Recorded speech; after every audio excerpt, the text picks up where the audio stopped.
Today I fucked up by googling, why does my pee smell like maple syrup? So as is tradition, this didn't happen today. I think I've shared this elsewhere on Reddit before, hopefully not here, but my roommate's cat is recently pissing all over my stuff and I'm reminded of pee smell horror stories. To start, I live with 3 other roommates. 2 other guys like myself and 1 girl. Us guys are pretty much schlubs and she tries her best to live around us and our bachelor ways. So one day a while ago, I took a leak in the bathroom and all of a sudden I noticed this sweet smell. I swear it smelled like maple syrup. It completely baffled me, plus I am a hypochondriac so I assumed it was something wrong with me. I googled, pee smells like maple syrup, and the first result was for, funny enough, maple syrup urine disease. After a brief read-through, IIRC it happens mostly to old people, edit. Babies maybe? And is a clear sign that death is almost imminent. I started freaking out, and I'm a bit fuzzy on how I figured it out. Either I told my girl roommate I might die, or I just saw it on the counter, but my attention was directed to a little bottle of bathroom spray on the counter. It's a specific popular brand where you spray it in the bowl to protectively coat it before you go, and then the scent is more intensely triggered after an odor counters it, I guess? Turned out the scent was vanilla-based, but I swear I smelled maple syrup. I don't know why they thought people want to smell the scent of something you could eat when going to the bathroom, instead of like lemon or flowers, but it definitely took some getting used to. Now we just use a fresh scent which is much more manageable and preferable. Too long did not read. Roommate used vanilla-scented bathroom spray that made me think I had a practically terminal condition called maple syrup urine disease. Edit. Yes, you can eat lemon and flowers. I poorly worded it. They're just not the first things I think of when I think food scents. Pumpkin spice, wouldn't want that as a bathroom scent. Citrus, I wouldn't mind. Citrus and lemon are both in the zeitgeist as clean, fresh scents wholly removed from eating flavors. With stuff like that always double check, get a cup, piss in it, take a whiff. Clear sweet smell bad, piss smell normal.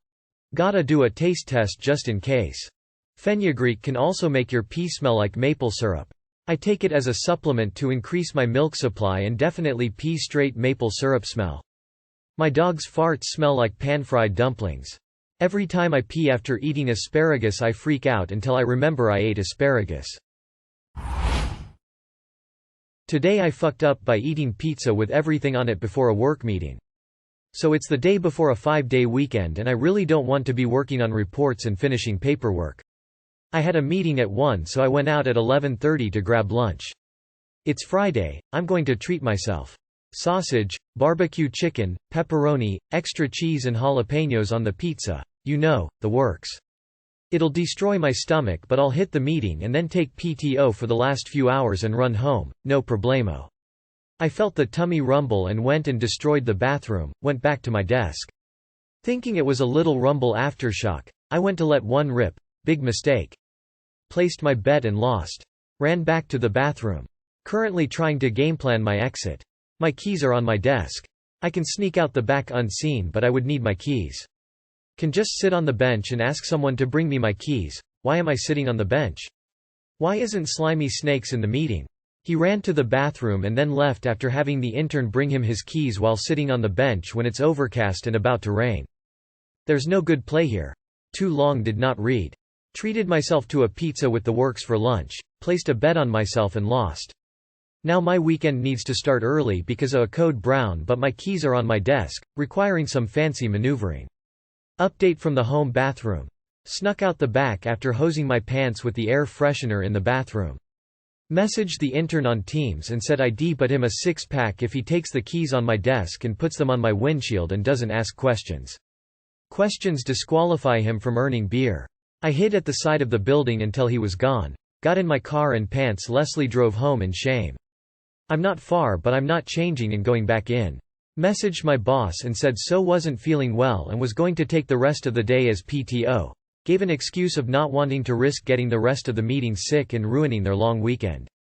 He bought it. It cost me an extra 1.5 hours of PTO but I seem to have escaped. Now just to see if security got me sneaking around on the cameras. Thank you for normalizing shitting yourself at work before a holiday weekend. I love how you tried to plan around diarrhea that you willingly gave yourself. That's just hilarious to me. Glad you managed to solid snake your way out. Or maybe liquid snake. I'm lactose intolerant. That extra cheese made me shudder. That intern needs 2 cases of beer. Make sure to update us on the outcome. Today I fucked up by opening my baby box. This happened last week. It was raining, the garage at my parents' house was flooding, and they had 2 stacks of banker boxes that were getting soaked. I went to work and moved the boxes until I got to the bottom where the bottom box had cards, gifts from when I was born, 29 years ago. I brought the box in and was asking my mom about random cards and people in it. Then I opened a box that had things related to my actual birth. Hospital bracelets, gift wrap clippings, more card, etc. I am rooting through it and find 2 tickets, and because I didn't read it I just said, "You and Dad went to Hawaii when I was born?" My mom says no. Why did I think that? And I show her the tickets, to which she said, "Oh no, that was a homecoming football game." And then I asked why there would be tickets to a football game in this box. She is just as confused until she says, "Oh. Well, do you really want to know?" And I said, yes." She then informs me that I was conceived over homecoming weekend and those were the tickets from the game. She also tells me all about what dorm room it was in, etc., etc. What's more is that I currently go to the same school and now homecoming weekend will haunt me. Too long did not read. I saved precious memories only to learn about my date of conception. Edit. The tickets didn't look like traditional football tickets. The game was versus Hawaii, and I'm not disgusted to know my origin story. I just didn't need to know my origin story in that moment. LMAO. I'm glad I'm here and glad I came from a happy fun time, I guess. LMFAO. But thinking about my parents' bumpin' uglies in the dorm I drive past every day isn't the most thrilling thing I've experienced. Cold sweat smile. Edit 2. Damn, I thought I was sharing a funny story within a group that appreciated a little humor.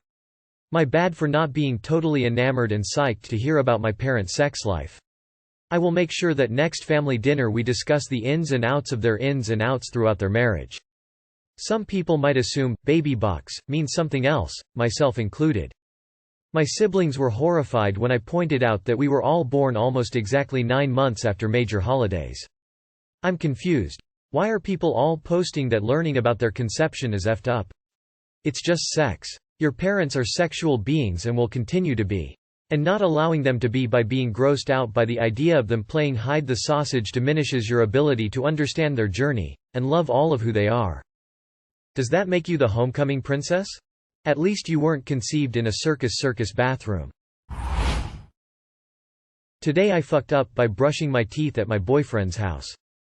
I'm 19F, staying the night at my BF's 19 male house in his bedroom. He has 3 dogs, 2 of which are sisters, puppies. They're both very attached to me, and I love them to pieces. These puppies have a thing where they pretend to fight each other, no actual fighting, just staring at each other while growling and barking, to get attention. The protocol for this behavior is to ignore them, to not reward such antics. They do this whenever they're jealous of each other, so we keep them separated and make them take turns whenever I interact with them. I have insomnia. At 11:30 p.m., I ate a midnight snack and wanted to brush my teeth before going to bed. The bedroom door creaked as I opened it, and apparently one of the puppies had been sleeping beside it. She, the puppy, inevitably heard me, followed me. I let her into the bathroom with me, and shut the door to keep her separated from her sister. I was petting her when her sister apparently heard us too, and started growling at the door. I opened the door, hoping that they'd take their little ordeal outside. But nope, they didn't. Before I knew it, they were growling and barking at each other at 12 a.m. It woke up the entire family. My BF, his mom, and his sister had to get out of bed to calm them down, as I once again locked myself in the bathroom and awkwardly brushed my teeth. It's 1:15 a.m. The situation is finally done being dealt with, and I'm too embarrassed to step outside the bathroom again. All because I ate a midnight snack and wanted to brush my teeth. The cherry on top was when I overheard my BF's mom sweetly say, "Bless her heart. We live in the South." Too long did not read. Ate a midnight snack, went to brush my teeth before sleeping, and woke up my BF's crazy attention-hungry puppies, which woke up the entire family and caused an hour-long commotion. Currently too embarrassed to show my face again. They have 2 puppies, they knew the risks. That's not your fault. Bless your heat though. I thought you were going to say you accidentally used the dog's toothbrush skull. I'm Canadian. What's wrong with bless your heart? I don't get it. What is the subtext of bless her heart? Non-native speaker here. I can commiserate. Very similar scenario, except leaving a friend's place at midnight. Lent on the doorframe to prevent my clumsy ass face planting while putting shoes on. And apparently lent on the fucking doorbell woman facepalming medium light skin tone flushed just such my fucking luck RN.